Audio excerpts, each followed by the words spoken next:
Hey everyone, it's Wendy K, Laidlaw, and as always, I do hope that this video and podcast finds you well. Um, I haven't been on for a while, and it's probably because, to be honest, there's lots happening.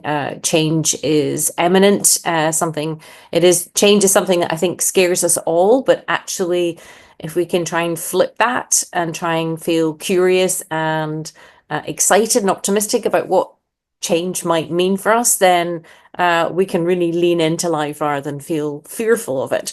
I think there's this tendency for, especially the more sensitive women in this world, to live in this state of fear rather than facts. And this is something I'm going to be talking about over the next wee while. And then moving from facts into faith, and then, dare I say, the three-letter swear word of fun. And I was thinking about this the other day because there's big changes going on with myself. There's going to be changes going on with my business. I'm going to be looking to change how it's set up. I may be sunsetting some elements of it. So as a side note, if you are thinking about applying to work with me, my team, over 12 months, then you pretty much want to think about applying in the next couple of months, because as I say, there's some elements of a business I'm going to sunset as I step into a whole new era. Because I actually realized the other day, it's been 10 years that I have been serving women with endometriosis, sharing what worked for me, feeling so inspired to tell women that there was another way. So change is inevitable, isn't it? I mean, if you think of the seasons, you think of nature, there's the spring, the summer, the autumn, and the winter, and these different seasons happen for a reason. You tend to kind of lay seeds down in the spring, you reap the fruits or the labor of those seeds in the summer, and then you allow the ground to to settle, and then of course it rests through winter, and then you start the cycle again. And again, it is a bit like that for us as humans. I think there's a natural tendency for us to want to cling to what feels safe and secure, but that's an illusion. That's not reality, and this is why I'm talking about coming from fear into fact. When we're little, obviously we don't have a clue about what's happening in the world, and we get told fairy tales and they always have happy endings. And then we take on beliefs and elements that we think are going to provide elements of security, especially if we've grown up in families of origin that didn't provide us that sense of security, and we didn't learn how to tap into ourselves to get that internal security. Because to be perfectly honest, the only secure relationship you're ever going to have is with yourself, and the only sense of stability and security you're ever going to get is with yourself. But when you recognize we have different parts to ourselves, then that can also create a little bit of, I guess I want to say fear, but it shouldn't be fear. It should be curiosity. And I wanted today is, I was, as you know, I'm a huge advocate of journaling in the morning, because it allows you to get to know yourself ultimately. If you're kind of at a point in your life where you're like, okay, my body's still screaming at me, what should I do? And you've tried everything else, you tried the mainstream medical route, it's not working for you, and you've tried naturopaths and nutritionists, it's not working for you, please do not despair. As you know, if you've read my books and been following me for a while, I talk about the whole woman, the whole body, whole person. And within that comes many different parts of you. And what I mean by that is, your younger, more vulnerable parts, they still reside within you. You might have tried to sever them in your adolescence, in your teenage years. You might have felt shame or guilt because I always remember there was a time in my life where I was sat at the bottom of the stairs going, I should be over this by now, over this being an element of my past. And I had to go and do some deeper work. And I'll be honest, it wasn't what I wanted to do. And I kind of poked it with a stick, with a therapist. And then, I didn't really get to the roots of what it was that was a wound that I didn't even really know was a wound, or I didn't even know that it was worthy of calling it a wound. I just kind of put up, shut up, and shoved it down. And this is where I feel women with endometriosis in particular, especially the very sensitive ones, they tend to shove down into the heart of the south, into the womb, um, the wounds and the pain and the hurt, and tend to be incredibly stoic and progressive and a driver, and just the type of women that just kind of want to tune into everybody else, help everybody else, but don't quite know how to turn that 180 degrees round to themselves. And of course, if you've not realized this already, it's super scary because there's some beliefs that have been internalized, or some parts that feel that to go inward, you're going to meet some ugly parts of yourself. And I just want to assure you, there's no ugly parts. There might be some really frustrated parts and angry parts and wounded parts, as I say, but there is no ugly there, in my opinion. I've yet to meet someone that is, inverted commas, dark and ugly. And I know that there's these psychological theories about our shadow parts and stuff, and I don't really like that term. I think it came from Carl Jung, and I don't like that term because it makes you want to run away from it even more. And kind of what I'm saying is, like, we are like all the different colors of the rainbow. We have all these different elements, these different perspectives to us, these multidimensional parts to us. And the parts work was absolutely crucial to me. And it was something that I learned from this couple called Hal and Sidra Stone, who were a psychologists, and they got together and they developed this work. And there's certain psychological theories here in the UK. I think it's internal family systems. I don't relate to that. It's not something that I like. I don't like the idea of internalizing my family or my parents in me. That just doesn't work for me. But the parts work that they talked about, and I've since developed it further myself, really resonated with me. AKA that there are younger parts of you that at different ages and different stages, I use the analogy of, like, now at this age and stage, you are the driver of your bus. And behind you and all the seats are different ages and different stages of you. And they have different needs and different wants and different desires. And how can you get those needs met? Because there are very specific needs that need to be met at different times, at different stages, with different things that are going on in your life, different relationships, different jobs, different all these different elements that go on in one's life, especially in this day and age when everybody's telling you what you should be doing and should be thinking and who you should be and what you should be doing. And yeah, there's just too much information out there. So if you are on social media and you find yourself trying to numb out through social media, I would encourage you to just put a timer on your phone, even if it's 15 minutes or 30 minutes. Note how you feel before you go into social media, Instagram, Threads, Facebook, TikTok, whatever it is for you. And then put a timer, put several timers on, and then note how you feel when you come off. Because my encouragement for you is to come inward. I would rather encourage you to, when we're trying to get to the heart, the heart of the South, and get to the heart of the problem, it is coming inward, and what I found is through identifying the parts and doing more art and being more creative. The creative elements of you have been probably stunted or shoved into the shadows or put down into the basement, and a door firmly closed on them. And this is why I don't like this terminology, your shadow self, because I believe we're made up of multiple selves.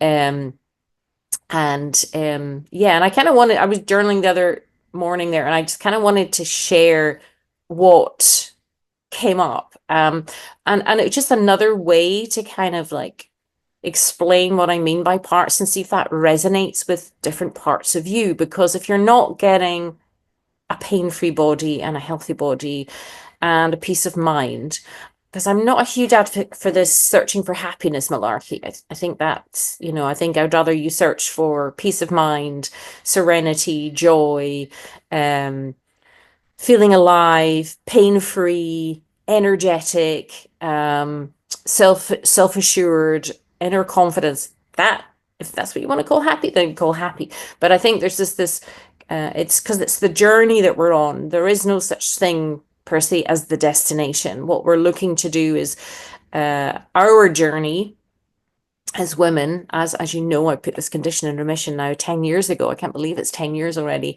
And I'm still pain-free, symptom-free, have nothing. It's amazing how many emails we'll get in and it's like, but do you still have adenomyosis? Nope. Do you still have endometriosis? No. Do you still have cysts? No. Nothing.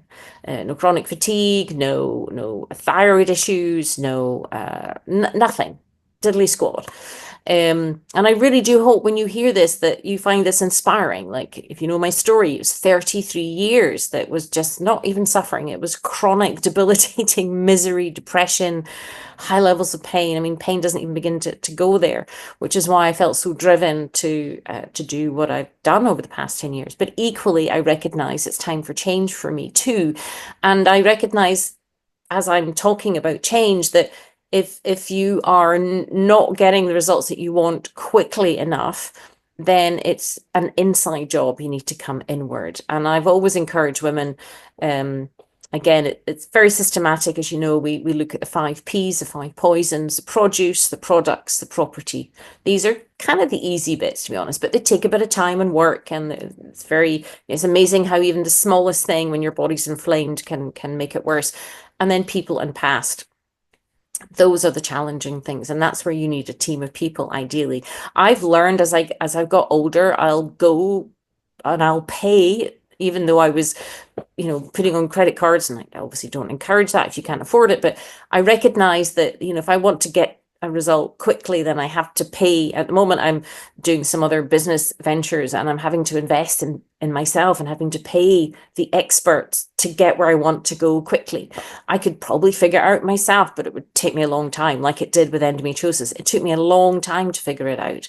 So I encourage everyone to come back into themselves, because actually you have all the answers. Sometimes you need an external person just to give you the confidence to listen to yourself, because you may have been surrounded by people who try to undermine, try to snuff out your light. And that's why I don't like, I'll come back to that Carl Jung thing of your shadow self. I'm not a fan of that at all, because it makes it out that there is this good and bad. And we're very complex, very simple, but also very complex humans.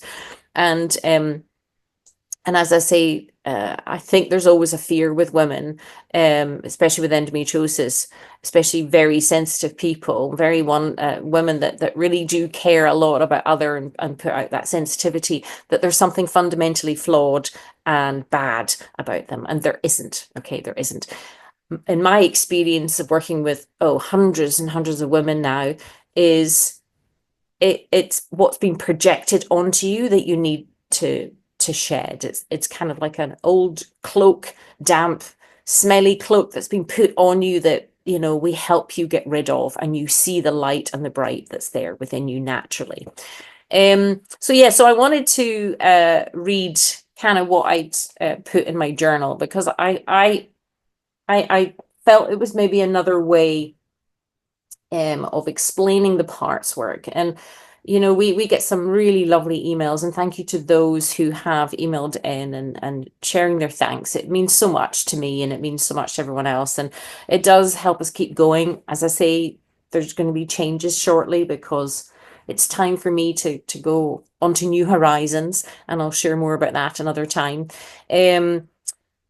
But yeah, so I'm going to start by just kind of reading out. It said, I saw a wonderful video on Instagram about some of the nicest and wisest people have a large apartment inside of themselves, inside, to allow space for all the different parts of them. From uncomfortable parts, to the rebellious parts, to the perfect parts, to the beautiful parts. They all have a voice. They all have a room and a chair at the table. It's a partnership model of living, and a true balanced democracy, especially in this high, crazy world of you-know-what with you-know-who. No dictatorship, no tyrant, no one submissive, no martyrs either. And that's what I've really learned about the body. The body makes signs and symptoms when it is out of alignment. In terms of the heart, your inner desires that you might feel fearful about, and what it means to make a decision or stand that external family or friends don't like. But it's not a case of just flipping from long suffering to defiant. That creates its own problems. It's those ant-sized steps. As you know, if you've worked with me or heard me before, I don't talk about baby steps. They're far too big when we're healing the body or we're making changes. I talk about ant-sized steps. Minuscule little shifts in thoughts and seeing and believing and beliefs and actions, what it feels like for parts in the apartment, and meeting them all around the table and hearing their thoughts. Some parts might be hiding in the basement, mouching away, mourning away in a very bad mood, wanting to burn the whole building down with everyone in it. Others might be in the attic and covered in cobwebs and be dreams from our childhood, who feel sad and neglected and forlorn. Like dried out pieces of wood feeling like they could crumble and disappear at any time. The body is the outer shell, like the apartment block. It shows signs, it gives signals, it creates real symptoms when the internal parts are imbalanced or out of alignment. If you don't go into the basement and deal with the damp and the mold and the rot, it literally eats away from the ground up and undermines the structure of the self and the body. The damp, etc., are the old and outdated beliefs and conditioning imposed by parents and school and friends and society and culture, work colleagues, and the greater environment. The climate and the environment play a big part in your thoughts and feelings too, and also, of course, your body. For example, I'm in my favorite place in the south of Spain, and my body is joyful, to say the least. Whilst it is a fresh February, it is actually 18 to 20 degrees, probably more than what Scotland gets in its so-called summer. In Scotland, it's currently -2, and my children are being battered by what we joke about in the weather terms, the three horsemen: the high winds, the lashing rains, and the piercing cold. And the unpredictability of the assault of the weather, which means they are under 4 and 5 layers of clothing and stay mainly indoors. Here, I wear maybe 1 layer. Today, I'm just wearing a shirt, not my old faithful jumper and 5 or 6 layers. And I walk everywhere, for hours. And I love being outside. It also influences what I eat.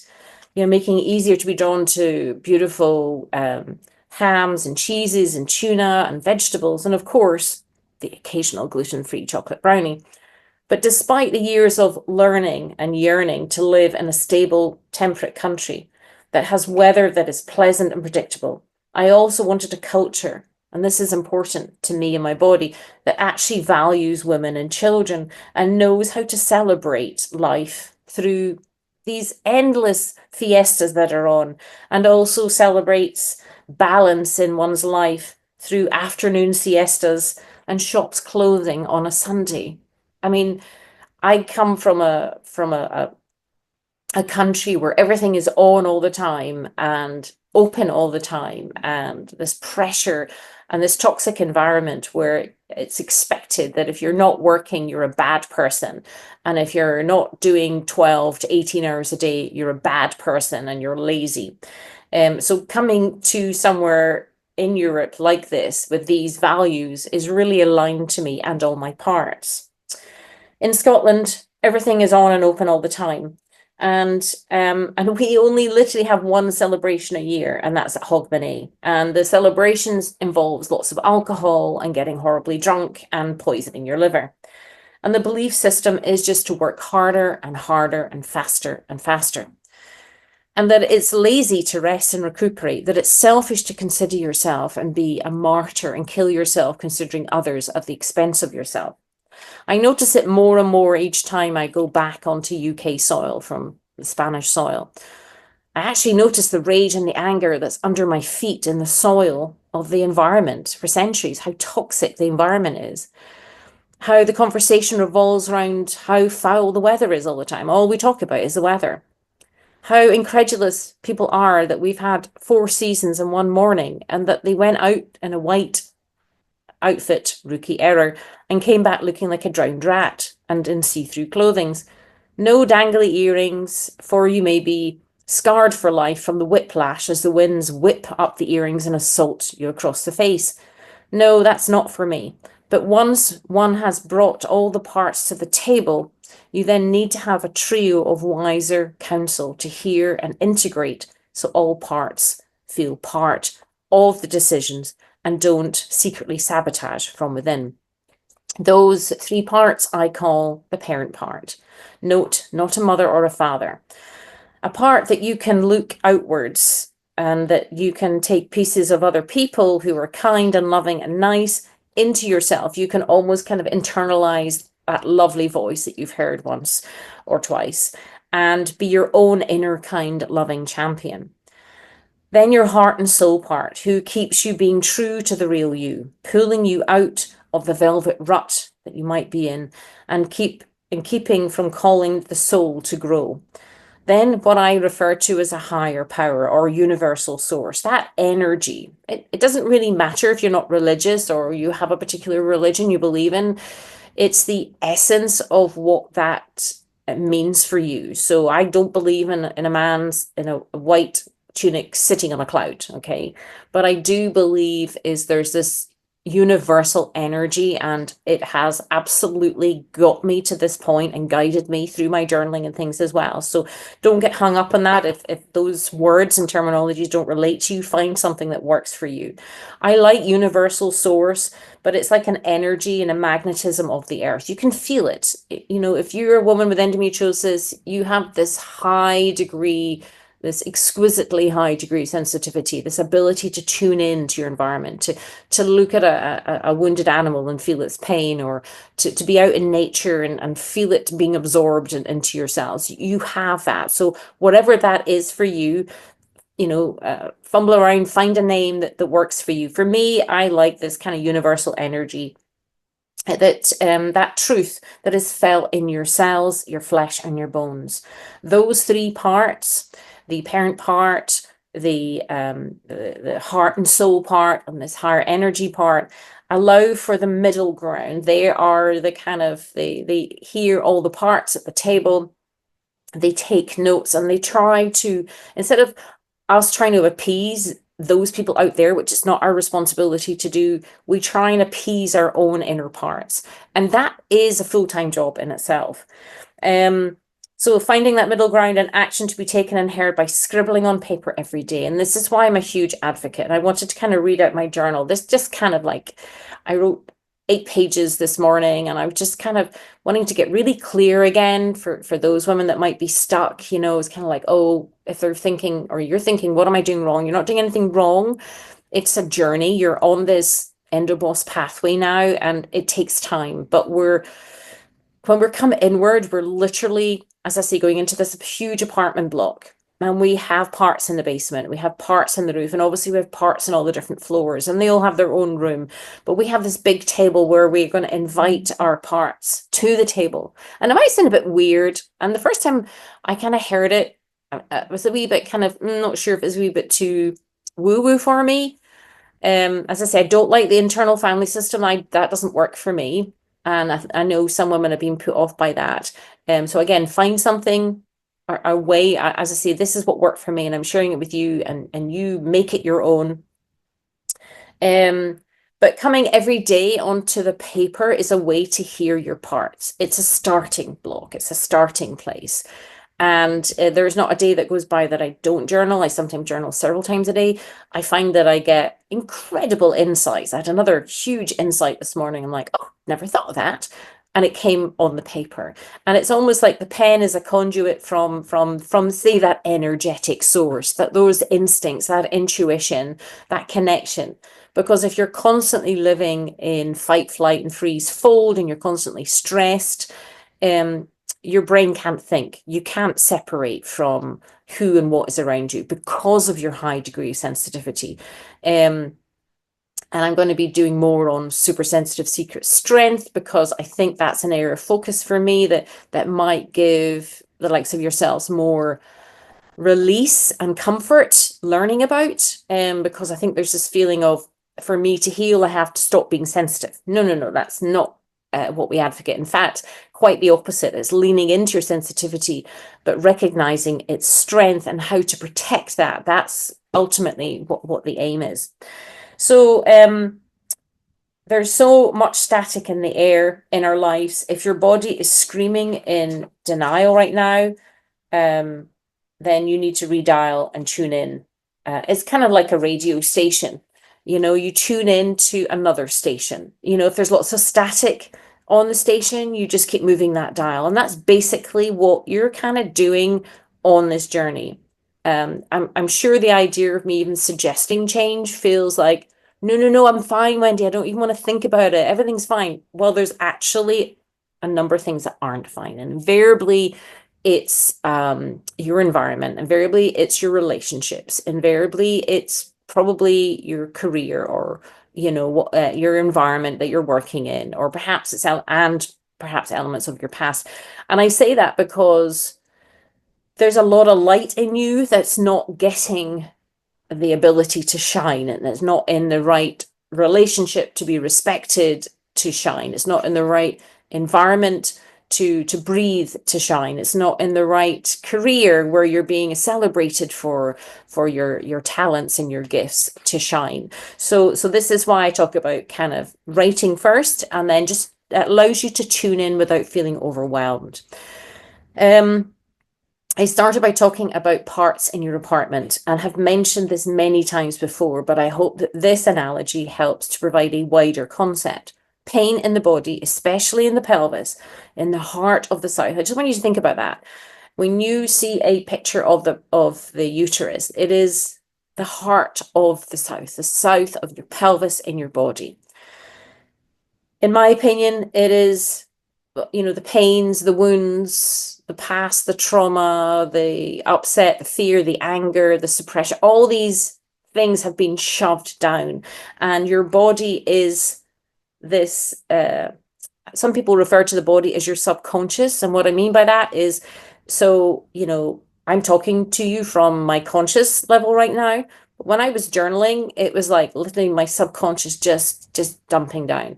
And sometimes, like, our subconscious, obviously, it regulates our heartbeat and our lungs and so many different elements within the body.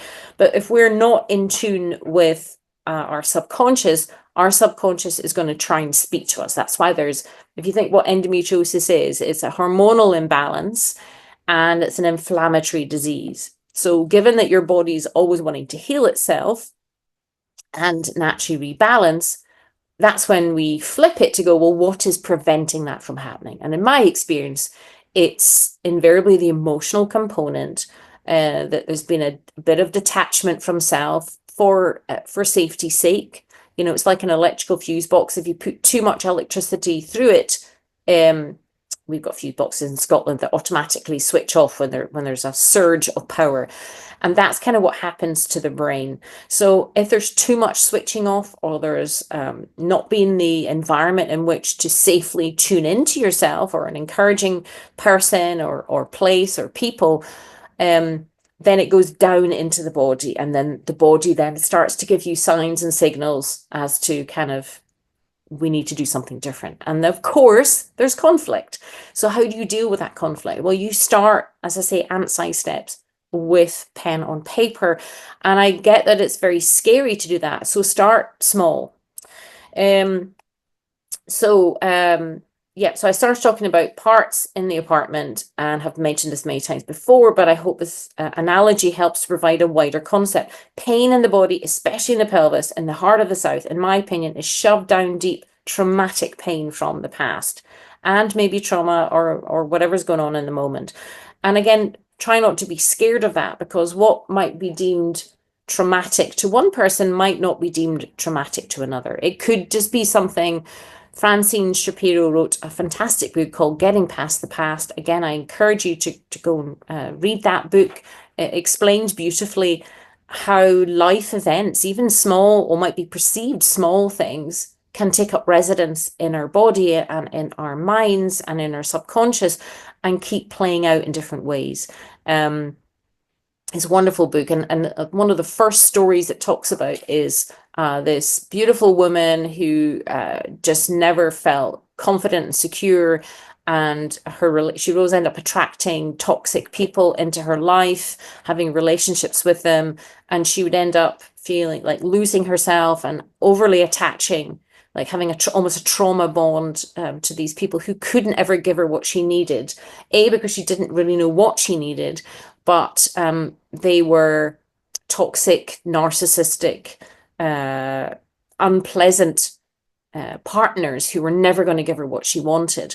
And then there's this example where she says that, you would cling to their ankles as they were leaving, as the relationship ended, and sort of begging them not to leave. And after she did EMDR therapy, she recognized that it was when she was little, there was a thunderstorm one night, and she was really scared, and she called out to her parents, and they never came. Now, that was just one small memory, but moving through that, processing that, recognizing that, allowed her to start to feel, well, of course they didn't come to me that night because they probably didn't hear me, but it wasn't representative of me feeling worthless or having no value. And I'm sharing this because look how, inverted commas, small that was, but then look how it'd taken up residence in her body to the point that it became certain beliefs. She started to look out for validation of those beliefs, that she was worthless. She would attract or take poor behavior because she didn't value herself. So you can see how all these things kind of knock on. So yes, I believe it's traumatic pain from the past. When this was first suggested to me, I felt very scared. This is why I'm saying, please recognize that what might be viewed as trauma in the body might not necessarily be viewed by trauma. Whether you view thunder and lightning as a traumatic experience, that's up to the individual. And it's really important not to shame yourself or allow anyone else to shame you. So I felt scared that I had somehow failed. How come I was holding trauma and not dealt with it already?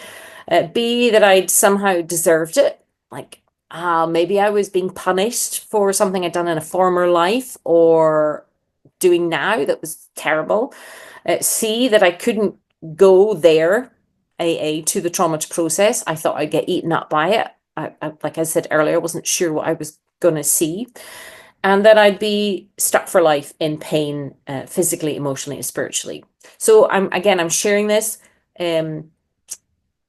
There's these golden nuggets that I'm sharing with you, that if you can even just write them down and sit with them and feel in your own body how they sit with you, as in terms of writing, thinking about your own apartment block with all the different parts, give them your own name, think about what their energy is like, what their needs are, what are their aspirations and their dreams, what are they calling for.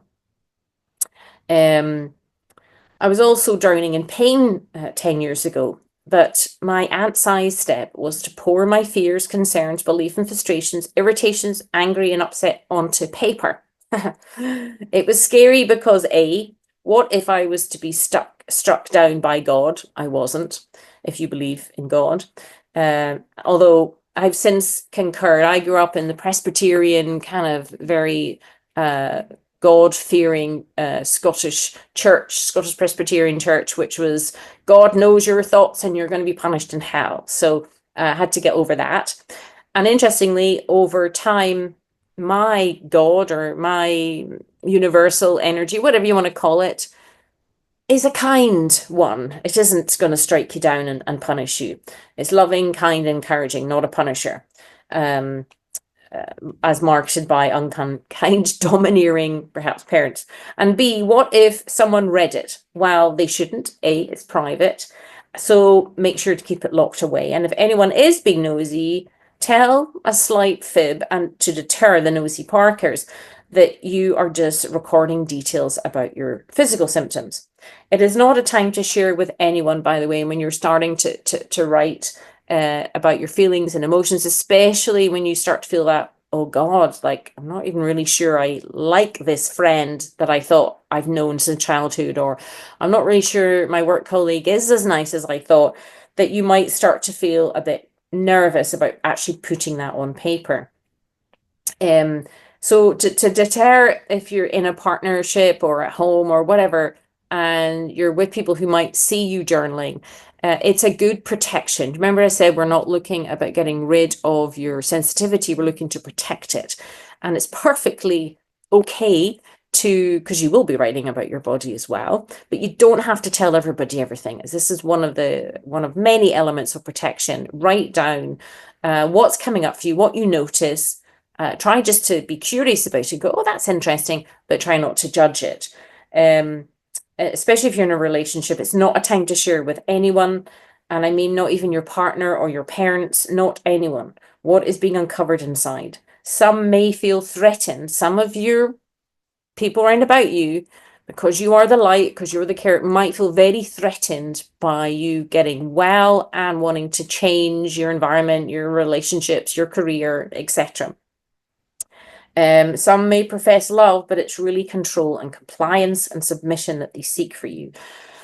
And to grow, it definitely upsets some people. That was really challenging for me. You know, people use this word love, and actually, it wasn't my definition of love. So again, use this time in your life. Your body is calling you for change, and you can do this. If I can do this, I know you can do this.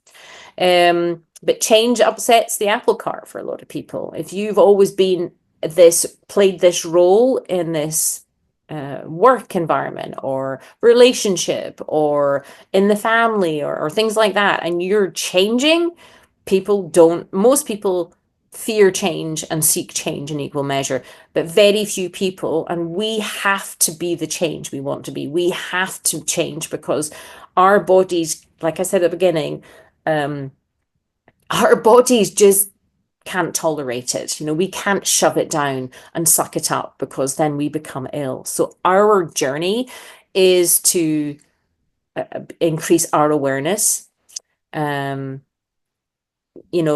at what's coming down in information, become curious about it and explore. You don't have to make any decisions about anything, by the way. It's really important to remember that. And get safe counsel. And I mean safe in terms of you should never be going to a therapist or a coach or a counselor and they're telling you what to do under any circumstances. Again, some people get into the profession for the wrong reasons. There's a saying in Scotland, the tall poppies get their heads cut off, which means if you get too above your station, aka you're looking to change your role within the family dynamics, then you'll get buffaloed down, you'll get your head chopped off. So be sensible. Start with a small A5 journal, okay? If you're worried about, and start writing, in my opinion. But writing, in my opinion, is the fastest, safest, and most secure and succinct way to go into your apartment, especially your attic and basement, and hear the parts. Just notice, just be curious, and just write. When the world and the people in it have taught you to swallow down your feelings or conform or to stop questioning their bad behavior, parts go into hiding. It's survival. Wounded, lost, lonely parts feel all at sea with no one to see them. But I want to reassure you, you are not alone. If you've been listening to this podcast, which has been going on since 2018 now, you know you have all the ingredients to heal naturally. If it's not happening in the way that you want or fast enough, consider a pen on paper every morning and at night as well, but definitely in the morning. It's the fastest, cheapest way to the real you. Especially, I recommend EMDR therapy, as I mentioned earlier, but encourage you to interview as many therapists and counselors as possible. Please do not take the first person that you reach out to. This is where you're starting to listen to your parts, recognize your value and your worth. You might feel really uncomfortable interviewing people. Again, I encourage you to make an appointment with our head coach and have a chat with her and then go and speak to other people and come back, and you'll recognize the difference. You'll recognize that my coaches care and my coaches listen, and we call it coachling. We're actually coaching and listening, but we're always putting it back to you, but we're always being your biggest cheerleaders as well. So yeah, whereas I encourage you to interview as many people as possible and never ever share your journal entries with a therapist or a coach or counselor or anyone. And watch out for the wolf in sheep's clothing who enter the profession. Fairy tales do tell some truths. There are dark forces out there who take up professions for power and control and deadened their heart a long time ago. Your number one priority is to protect your own heart and use your parts to guide you as to who is super safe. And I mean super safe. And even if someone appears safe to start with and then does something that doesn't make you feel safe, it's very important for you to listen to that. For your super sensitive parts to help guide you to your secret strength in many aspects, but in healing your body primarily. Once you can heal your body by listening to your parts, then the world literally is your oyster. Now, just make sure to keep going and recognize it's a complex condition, but it's also a calling. It's an opportunity for you to make changes. And I get it's scary. Even saying the word change, I can feel parts of me going, oh no, I just want to stay the same. And I also feel emotion because I know that the next stage of my journey is sunsetting some elements of this business to move forward into others so I can be more creative and I can be more explorative and be more curious in other areas of my life. And I know it's the same for you too. So wherever you are on the journey, don't you ever give up. It's a tough journey, but I know you can do it. I've created as many tools as I can to give you the encouragement and the steps that you need to keep moving forward. I'm constantly thinking of different ideas and how I can repurpose what I've already done to get out to more people. As I say, though, I'm also looking at changing direction myself.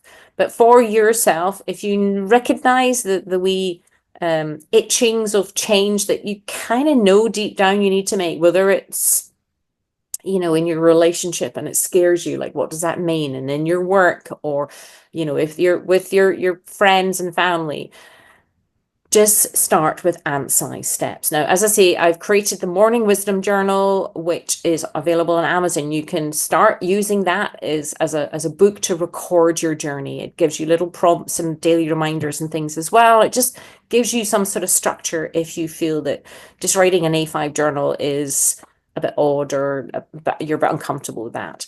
There's the cookbooks as well. There's 2 cookbooks. They were like, I call the books that I've created like my book babies. They took so much love and sweat and tears and everything else to produce. But again, use those things. There's lots of tasty recipes in there to get you going on the first 3, the produce. The products, again, you just have to be very systematic. Again, use my books that are there, the Heal Endometriosis Naturally or How I Ended My Endometriosis. These things are there. And again, go back through some of the podcasts because they're going to give you some ideas and direction too.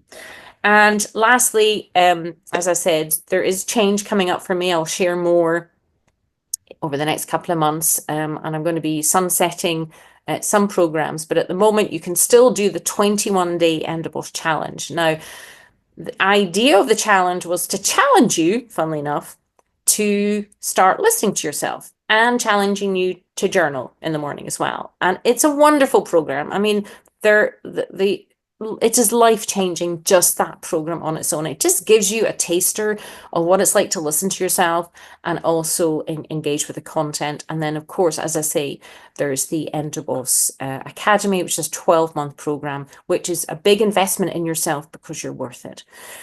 So that is me today. I wanted to share my journal.